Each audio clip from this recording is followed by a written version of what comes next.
حضرت رومی کہتے ایک بادشاہ تھا تو اس کو یہ بڑا اس کے ذہن میں بات بیٹھ گئی تھی کہ منحوس ہوتے ہیں لوگ۔ وہ اکثر ایک ہفتے میں ایک دفعہ شکار کھیلنے جاتا تھا۔ جب وہ جاتا تھا تو اپنے وزیروں سے کہتا کہ رستہ صاف کرا دو سارا، کوئی بندہ رستے میں نہ آئے، اگر کسی منحوس کے متھے لگ جاؤں تو میرا نا اس دن شکار ٹھیک نہیں ہوتا۔ ایک دفعہ کا ذکر ہے کہ بادشاہ نکلا شکار کے لیے تو رستے میں ایک بندہ آ گیا جو بیچارہ ایک آنکھ سے کانا، پتہ تھا سڑک پہ چڑھنا، بیچارہ غلطی سے چڑھ گیا، تھا بھی بندہ کانا، آنکھ سے نظر نہیں آتا تھا۔ بادشاہ کے رستے میں، اب بادشاہ کو بڑا غصہ، میرے رستے میں کیسے آ گیا؟ اب تیری شکل دیکھ لیا تو بندہ بھی منحوس قسم کا ہے، اب میرا شکار ٹھیک نہیں ہوگا۔ بادشاہ کہنے لگا اس طرح کرو، اس کو یہاں سڑک پہ باندھ دو۔ اس کو درخت کے ساتھ باندھ دیا، دو سپاہی تلواریں دے کے کھڑے کر دیے، کہا میں واپس آتا ہوں، اگر تو میرا شکار ٹھیک ہوا تو یہ بچ جائے گا، اگر ٹھیک نہ ہوا اس کی خیر کوئی نہیں۔ ٹھیک ہے جی۔ بادشاہ شکار کھیلنے گیا، مزے کی بات کہ اس دن شکار بڑا ہی اچھا ہوا۔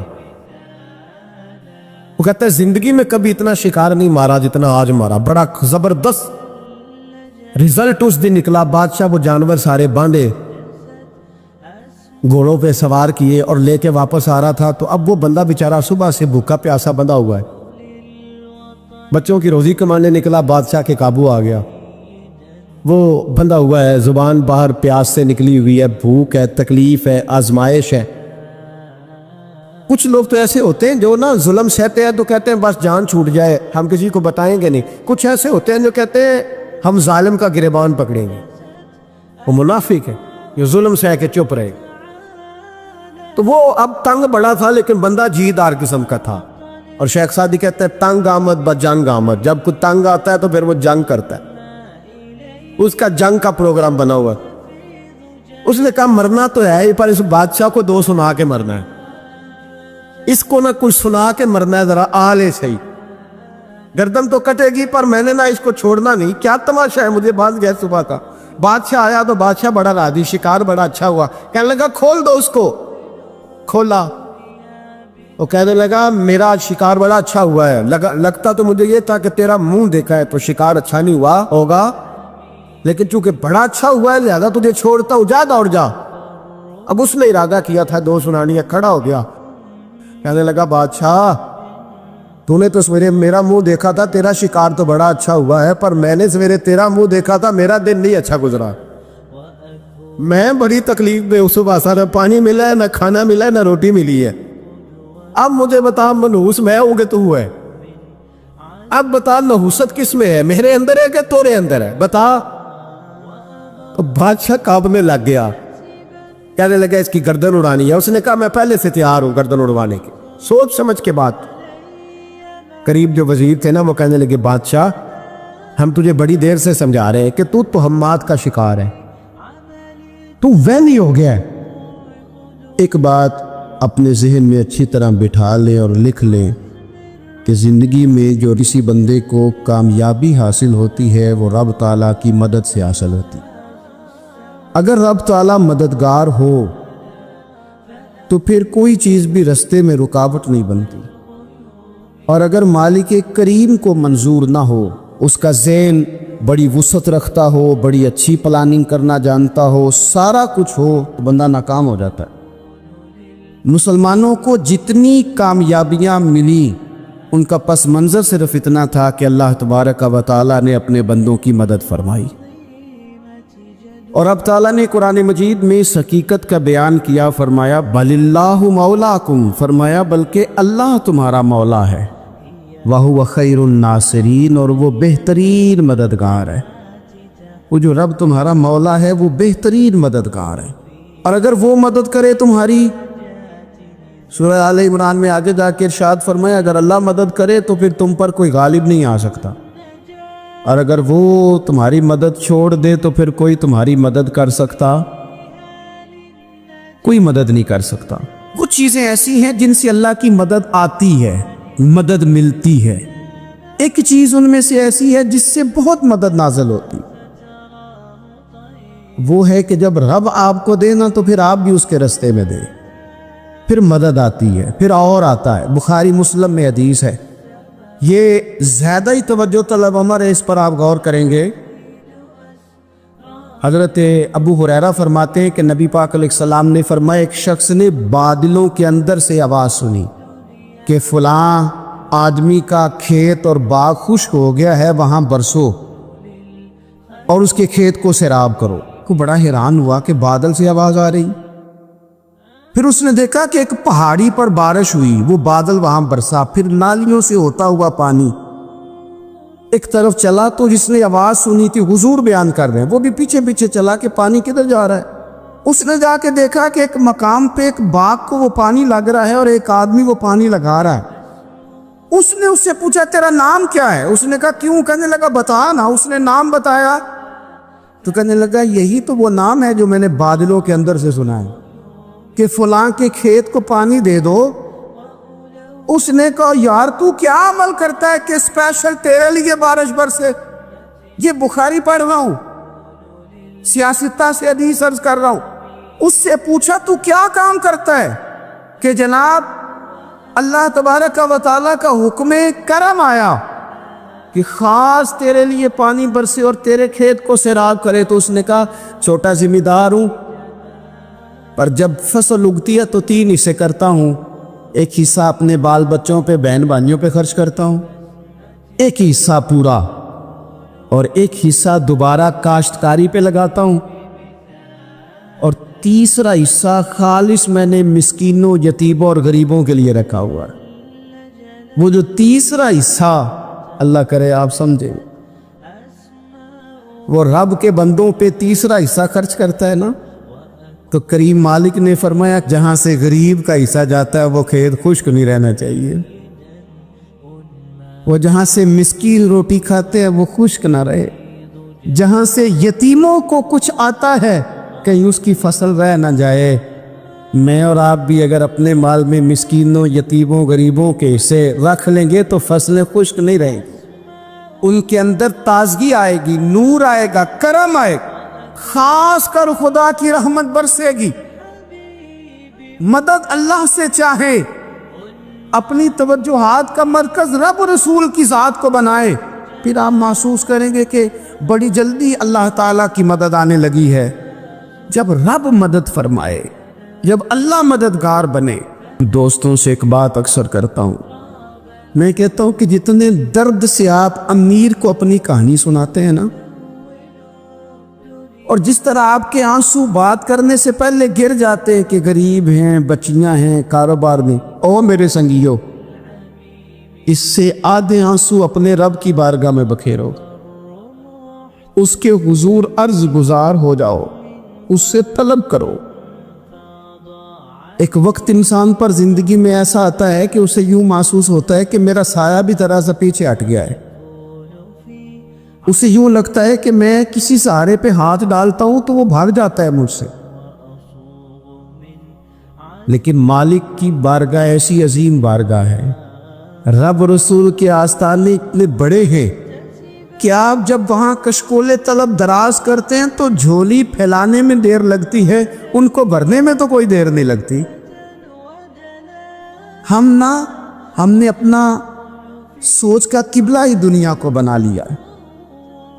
یہ جو اللہ والوں کی مدد ہے یہ تو اللہ ہی کی مدد ہے، لیکن یہ جو سیٹھوں کی طرف توجہ کرنا، نوابوں کی طرف توجہ کرنا، دنیا داروں کی طرف توجہ کرنا اور اپنا مزاج اس طرح کا بنا لینا، یارو گردن کو جھکا دیتا ہے خیرات کا پتھر، جہاں میں مانگنے والوں کے سر کبھی اونچے نہیں ہوتے۔ اور اقبال کہتے ہیں غیرت ہے بڑی چیز جہان تگ و دو میں، پہناتی ہے یہ فقر کو تاج سردارا۔ میں عرض کروں گا کہ اپنی آپ جب توجہ کا قبلہ اللہ رسول کو بنائیں گے تو رب فرماتے وَيَرْزُقْهُ مِنْ حَيْثُ لَا يَحْتَسِبُ، میں نہ تجھے وہاں سے رزق دوں گا جہاں سے کبھی تیرا گمان بھی نہیں کیا ہوگا کہ یہاں سے بھی مل سکتا ہے، تو نے سوچا بھی نہیں ہوگا۔ بخاری شریف میں حدیث ہے، حضرت جابر ابن عبداللہ فرماتے ہیں نبی پاک صلی اللہ علیہ وسلم نے 300 لوگوں کا ایک لشکر روانہ کیا کسی مہم کے لیے، کسی جہاد کے لیے۔ حضرت ابو عبیدہ بن جراح رضی اللہ تعالیٰ عنہ امیر لشکر تھے، فرماتے غربت اتنی زیادہ تھی، بھوک اتنی زیادہ تھی کہ ایک ایک کھجور دن میں ایک وقت کھانے کو ملتی تھی، اور کچھ دن ایسے آئے کہ اب کھجور بھی نہیں مل رہی۔ فرماتے اتنی زیادہ بھوک لگی مجاہدین کو، 300 بندہ پتے کھا کے گزارا ہونے لگے۔ یہ بخاری میں موجود ہے۔ آپ فرماتے کہ دریا کے کنارے ہمارا پڑاؤ تھا، ٹھہراؤ تھا۔ جب بھوک سے نڈھال ہو گئے نا، وَيَرْزُقْهُ مِنْ حَيْثُ لَا يَحْتَسِبُ، اللہ وہاں سے روزی دیتا ہے، گمان بھی نہیں ہوتا۔ فرماتے ایک مچھلی اللہ تعالیٰ نے دریا کے کنارے بھیجی، فرماتے ہیں وہ تھی تو مچھلی پر پہاڑ جتنی تھی۔ بخاری میں لفظ ہے، حضرت جابر ابن عبداللہ رضی اللہ تعالیٰ عنہ فرماتے ہیں 300 آدمی 18 دن تک اس مچھلی کو کھاتے رہے، مچھلی ختم ہی نہیں ہوئی۔ مچھلیاں نہیں، مچھلی کہتے ہیں 18 دن 300 بندہ کھاتا رہا، مچھلی ختم ہی نہیں ہوئی۔ اور فرماتے ہیں کہ اس کی ہڈی نکال کے، کانٹا کہیں گے آپ اپنی زبان میں، کہتے ہیں وہ نکال کے نا تو اس کو کھڑا کیا نا جب، تو اونٹ کجاوے سمیت اس کے بیچ سے گزر جاتا تھا، 2 اس کے کانٹے جوڑے۔ فرماتے ہیں وہ اس کا گوشت ہم کھاتے تھے اور اس کی چربی بطور تیل کے ہم جسموں پہ ملتے تھے، بیماروں کو اس سے سکون آتا تھا، تندرستی شفا ہوتی تھی۔ فرماتے ہیں ہم کھایا بھی ہم نے، اور کچھ لے کے ہم مدینے بھی گئے، اور قربان جائیں نبی پاک نے بھی اس میں سے کھایا۔ ہم نے عرض کی حضور یہ معمہ کیا ہے، یہ ماجرا کیا ہے؟ تو محبوب نے فرمایا تمہارے پاس غذا نہیں تھی، رب نے تمہارے لیے بندوبست کیا ہے، اللہ نے تمہیں دیا ہے۔ یہ نوجوان دوست میری بات لکھ لے، پریشان لوگ میری بات لکھ لیں، جن کے پاس قوت فیصلہ نہیں وہ اس بات کو لکھ لے۔ حضرت عبداللہ ابن عباس فرماتے ہیں میرے نبی پاک علیہ السلام نے مجھ سے فرمایا تھا، عبداللہ سن، اگر ساری دنیا مل کے تیرا کوئی نفع کرنا چاہے، کر نہیں سکتی جب تک میرے رب کی رضا نہ ہو۔ اور فرمایا ساری دنیا مل کے تیرا کچھ بگاڑنا چاہے تو عبداللہ بگاڑ نہیں سکتی جب تک رب کریم کی حکمت کا تقاضا نہ ہو۔ لوگوں سے ڈرنا، لوگوں کی طرف دیکھنا، ماحول دیکھ کے اپنے راہ کا تعین کرنا، ہر بندے کے خیالات کے مطابق ڈھلنے کی کوشش کرنا، فلانا نہ ناراض ہو جائے، فلانا نہ ناراض ہو جائے، وہ جس نے ہونا ہو جائے، بس رب اور رسول ناراض نہ ہو۔ نہ دیکھو دنیا کی طرف، دنیا رلا دیتی ہے، ناراضی کرو بندوں کو، بندے تھکا دیتے، نہ پیچھے بھاگو ہر وقت دنیا داروں کے، یہ انسان کو کمزور کر دیتے ہیں۔ وہ تو کریم ہی بڑا ہے، 2 آنسو زمین پر بعد میں گرتے ہیں، بندے کے گناہ سارے پہلے معاف فرما دیتا ہے۔ اللہ کی مدد کا حصول، اپنے مالک کی مدد کی طرف بڑھنا، آپ کو بدر کی جنگ بھی یہی درس دے گی، آپ کو احد کا میدان بھی یہی سبق دے گا، فتح مکہ بھی یہی سبق دے گا۔ اپنی زندگی میں اللہ کی مدد کی طرف بڑھیں، مالک کی مدد کا حصول اختیار کرنے کی کوشش کریں، اللہ کے ساتھ اپنے آپ کو جوڑیں۔ اگر اللہ کی مدد نصیب ہو، یہ جو ہم جتنا ڈرتے رہتے ہیں، سہمے رہتے ہیں، پریشان رہتے ہیں کوئی کیا کر دے گا، ہمارے ہاں نا ہر شعبے میں معاذ اللہ ایک مافیا ہے، الا ماشاءاللہ۔ وہ مافیا کہتا ہے میرے ساتھ ملو گے تو میں چلنے دوں گا، ورنہ میں نہیں چلنے دوں گا، مارکیٹ میں آ ہی نہیں سکتا فلانا بندہ، کیونکہ یہاں ہمارا قبضہ ہے۔ اور میرے بھائی پھر بہت سارے لوگ جن کی نیتیں اور ارادے بڑے اچھے ہوتے ہیں شروع میں، وہ بھی اس مافیا کا شکار ہو جاتے ہیں اور ان کے رنگ میں رنگ جاتے ہیں۔ یاد رکھنا، کسی شخص کی بلیک میلنگ کا کبھی شکار نہ ہونا، کبھی کسی کی میٹھی اور مسجع مکفہ باتوں کا شکار نہ ہونا۔ کوئی کیا کر سکتا ہے اگر اللہ مددگار ہو تو؟ جس کو رب کریم اٹھانا چاہے اسے کوئی گرا سکتا ہے؟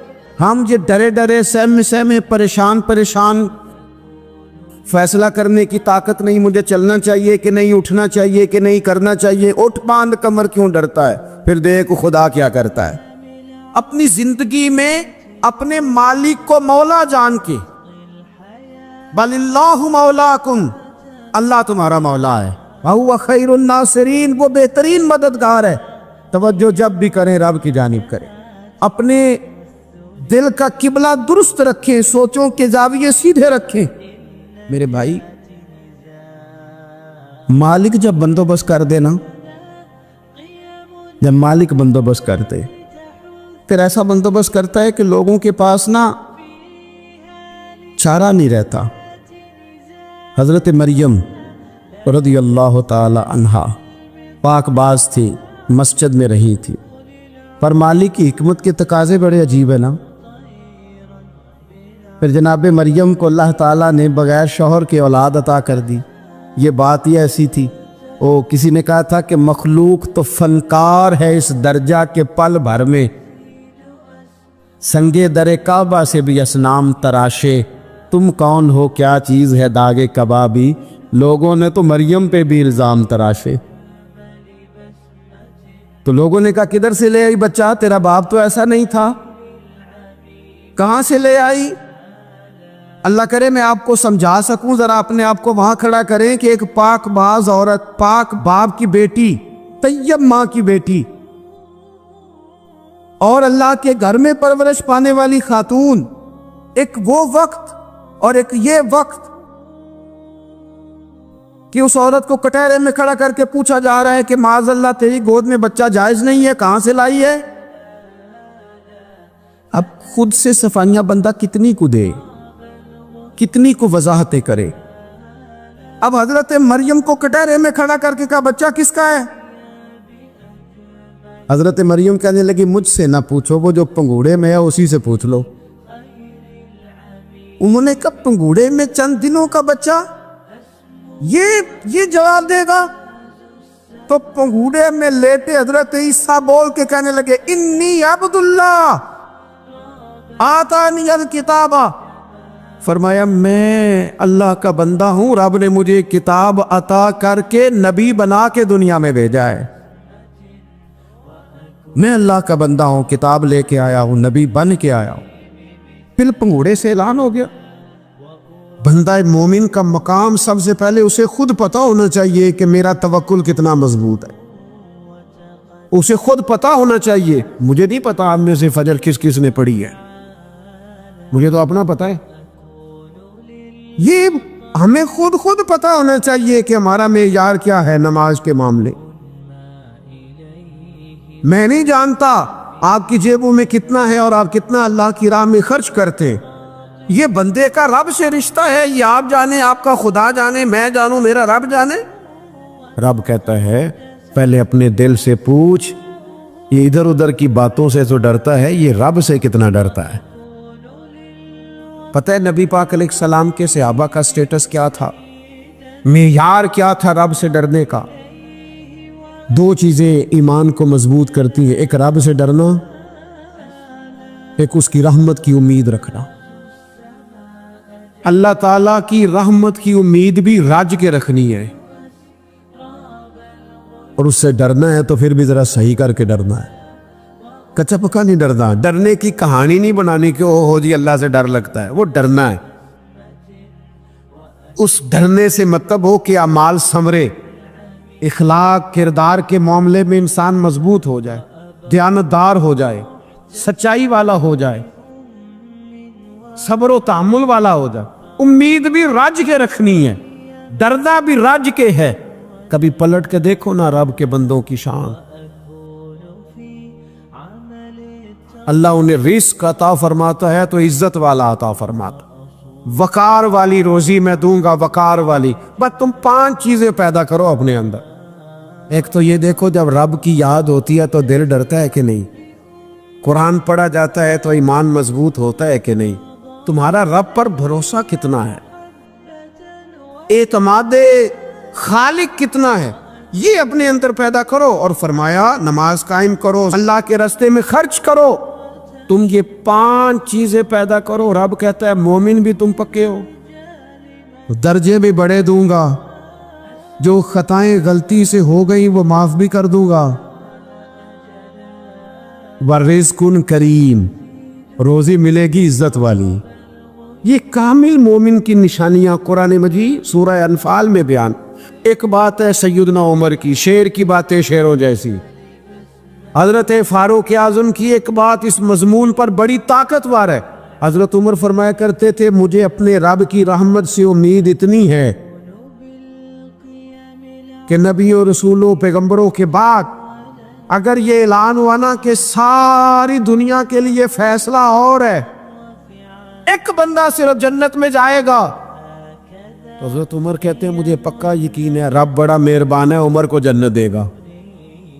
یہ میری امید ہے اپنے مالک سے، وہ بڑا کریم ہے، مجھے پتہ ہے میرے اوپر بڑی رحمت کرتا ہے، مجھ سے میرا مالک بڑا پیار کرتا ہے. اس نے کہنا چل تو کمزور ہے سب سے، تو جنت میں جانا.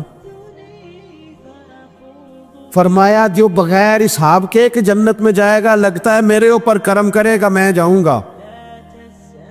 لیکن حضرت عمر کہتے ہیں مجھے ڈر اتنا لگتا ہے، اس لیے کہ جتنا کریم ہے نا اتنا بے نیاز بھی ہے.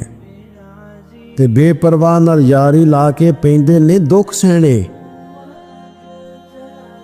کہتے اس کی بے پرواہی سے اتنا ڈرتا ہوں کہ اگر قیامت میں اعلان ہوا نا سب جنت میں چلے گئے، ایک رکے اس کا حساب سخت ہے، اس سے باز پرس کرنی ہے، استفسار کرنا ہے، ایک رکے. تو حضرت عمر کہتے ہیں مجھے ڈر لگتا ہے کہ وہ بندہ میں ہی ہوں گا جسے روک لیا جائے کہ تو ٹھہر پہلے تیرا حساب لمبا ہے. امید بھی رج کے اور خوف بھی رج کے. کچھ لوگ صرف خوف کا شکار ہیں، وہ بھی ٹھیک نہیں. کچھ نری امید ہی امید کی بات کرتے ہیں، ڈرتے نہیں. الایمان بین الخوف والرجاء،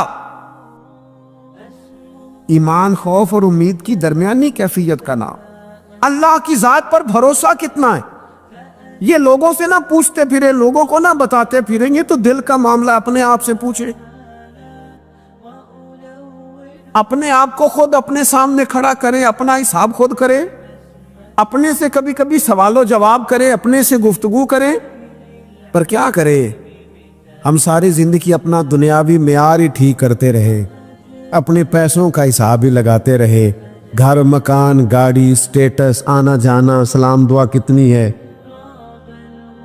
یہ ساری چیزیں جن لوگوں کی مضبوط ہے نیند ان کی کچی ہے. دنیاوی سٹیٹس جتنا لوگوں کا مضبوط ہے سوچیں ان کی ٹوٹی ہوئی ہے، نظریات بکھرے ہوئے ہیں، لفظوں اور جملوں میں کمزوری ہے، باتیں جو ہیں وہ محسوس ہوتا ہے کہ ابھی تک یہ بندہ اطمینان ہی نہیں حاصل کر سکا زندگی میں، ابھی تک کوئی گفتگو پکی نہیں، کسی بات میں وزن نہیں، کسی جگہ ٹھہراؤ نہیں. آپ یقین کریں سادے کپڑوں کے اندر بھی کئی دفعہ بندہ محسوس کرتا ہے یار میرا لباس تھوڑا سا سستا ہے، پر اللہ تعالیٰ نے جو مجھے ایمان عطا کیا ہے وہ سب سے زیادہ مہنگی چیز ہے، وہ سب سے زیادہ طاقتور چیز. اپنے باطن میں خاص خصوصیات پیدا کریں، اپنے آپ کو ٹائم دیں، اپنی قلبی کیفیات پر زیادہ توجہ کریں. زیادہ مجھے فوٹو شوٹو کھینچنے کا زیادہ تجربہ نہیں ہے، مصروفیات زیادہ رہیں تو میں اس طرف نہیں آ سکا. ایک بچے نے مجھے، ایک دوست نے ایک دن بتایا کہ وہ تصویر کھینچنے کے بعد پھر اس پر کچھ کام ہوتا ہے تو فوٹو اور زیادہ سونی لگنے لگ جاتی. اس نے بات کرتی، میں نے سن لی، وہ بات کر کے گزر گیا. تھوڑی دیر کے بعد مجھے کہنے لگا پریشانی ہے. میں نے کہا نہیں. کہنے لگا میں نے ایک سادی سی بات کی تھی، پتہ نہیں کوئی آپ تو کہیں کھو گئے. اس کے بعد میں نے دو چار باتیں کی ہیں پر آپ نے ہاں نہ ہی نہیں کی، توجہ نہیں کی. میں نے اسے کہا، میں نے کہا پتر تو آکھیا ہے فوٹو تے تھوڑی محنت ہو جائے تے سونی لگن لگ جاندی. تے میں سوچن لگ پیا جے بندہ تھوڑی جی محنت دل تے بھی کر لے، تھوڑی جی محنت نہ دل تے کریے تے جے کدے وہ سونا ہو جائے نا، پاک ہوویں تے پاک ہی ملدا ہی، تے بنا پاکوں پاک نہیں ملدا. سارے جسم دے دھون دے نالوں اکو دھولا ٹکڑا دل دا. اگر تھوڑی سی محنت روح پہ ہو جائے، تھوڑی سی اندر تھوڑی توجہ کرے،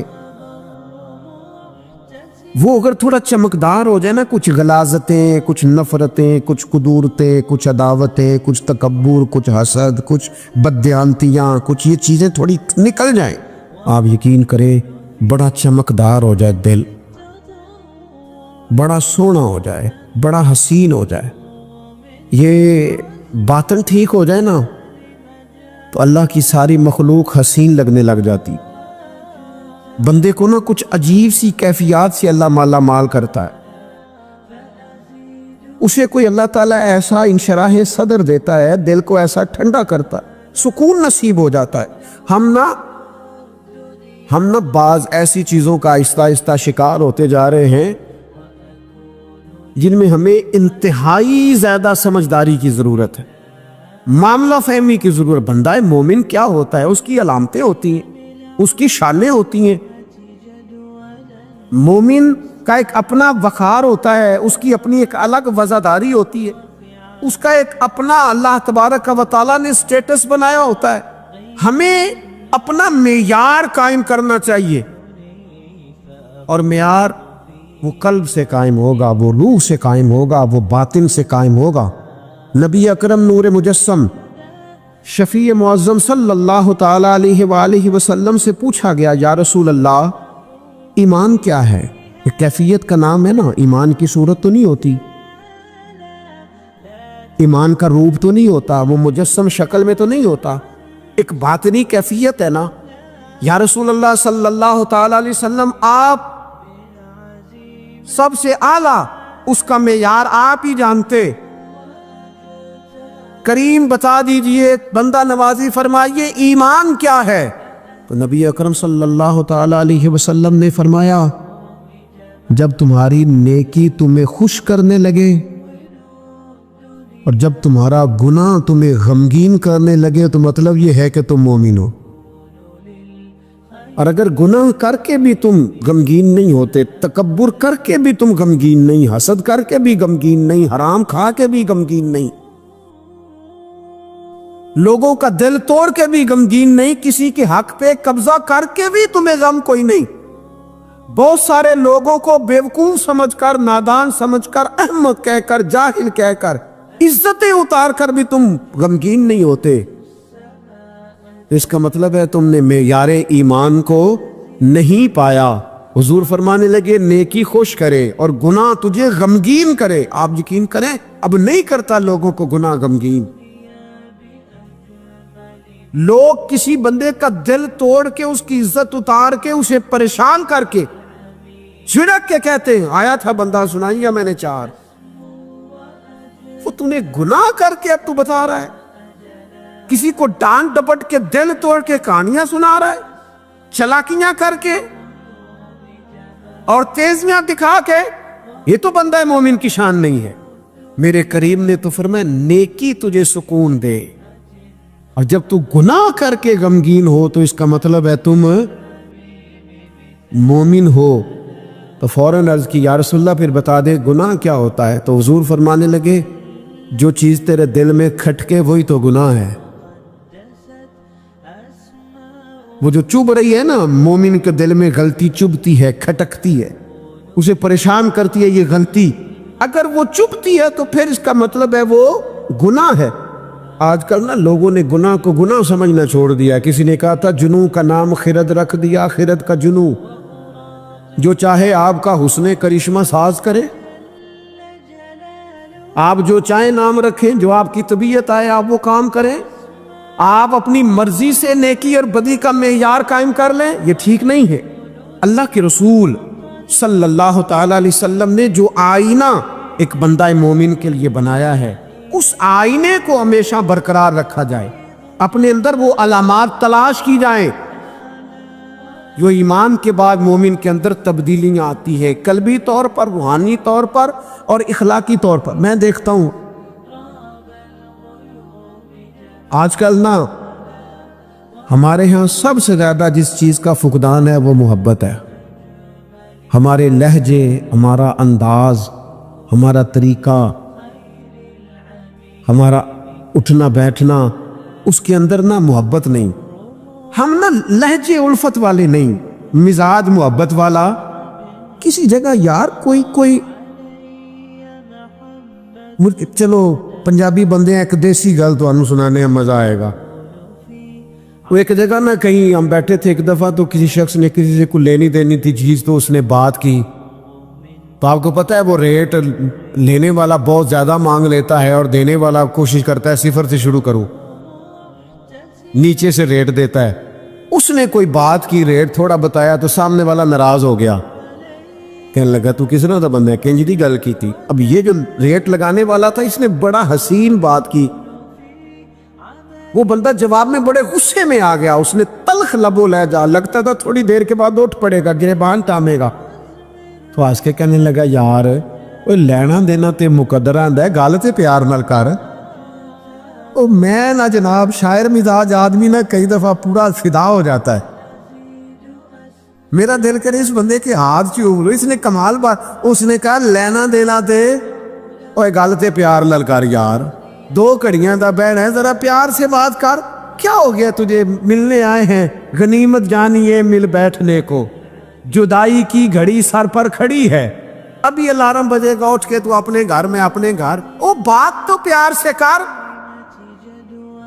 او بول تو محبت کے ساتھ، سودا دینا بیچنا لینا الگ بات، او تو بولا تو ٹھیک کر، تیرا لہجہ تو ٹھیک ہو، تیری گفتگو تو ٹھیک ہو، لو سنو نا کیا کہا مدینے والے محبوب نے، کیا بات ہے میرے کریم رسول کی، حضور نے بات کھول کر بیان کر دی، مشکات میں موجود ہے۔ حضور فرمانے لگے اللہ کو ماننے والا، میرا کلمہ پڑھنے والا، فرمایا یہ جو مومن ہوتا ہے نا، مومن ہوتا ہی الفت والا ہے، مومن ہوتا ہی محبت والا ہے، مومن اور محبت یہ لازم و ملزوم ہے، مومن اور محبت یہ ایک چیز کے 2 نام ہیں۔ حضور فرمانے لگے مشکات میں حدیث ہے، فرمایا مومن ہوتا ہی محبت والا ہے، فرمایا اس بندے میں کوئی خیر ہی نہیں، نہ کسی سے پیار کرے نہ کوئی اس سے پیار کرے، جو نہ پیار کرے نہ اس سے پیار کیا جائے اس میں خیر ہے ہی کوئی نہیں۔ مومن جو ہے نا، مومن وہ پیار کرتا بھی ہے اور مومن سے پیار کیا بھی جاتا ہے، اپنی زندگی کو تلخی، مومن کی شان نہیں تلخ تلخ رہنا، ناراض رہنا، بے چین سا رہنا، ہر وقت شکوے کرنے، ناراض وقت گزارنا، ہر وقت کوئی نہ کوئی اعتراض کا دروازہ کھول کے رکھنا، ہر وقت کوئی نیا شکوہ، کوئی نئی بات کھول کے رکھنا، اس سے نکل آؤ یار۔ پیار جو ہوتا ہے نا وہ دنیا کو سنوار دیتا ہے، محبت جو ہوتی ہے نا اس کے اندر بڑا مزہ ہوتا ہے، اس میں بڑا کیف ہوتا ہے۔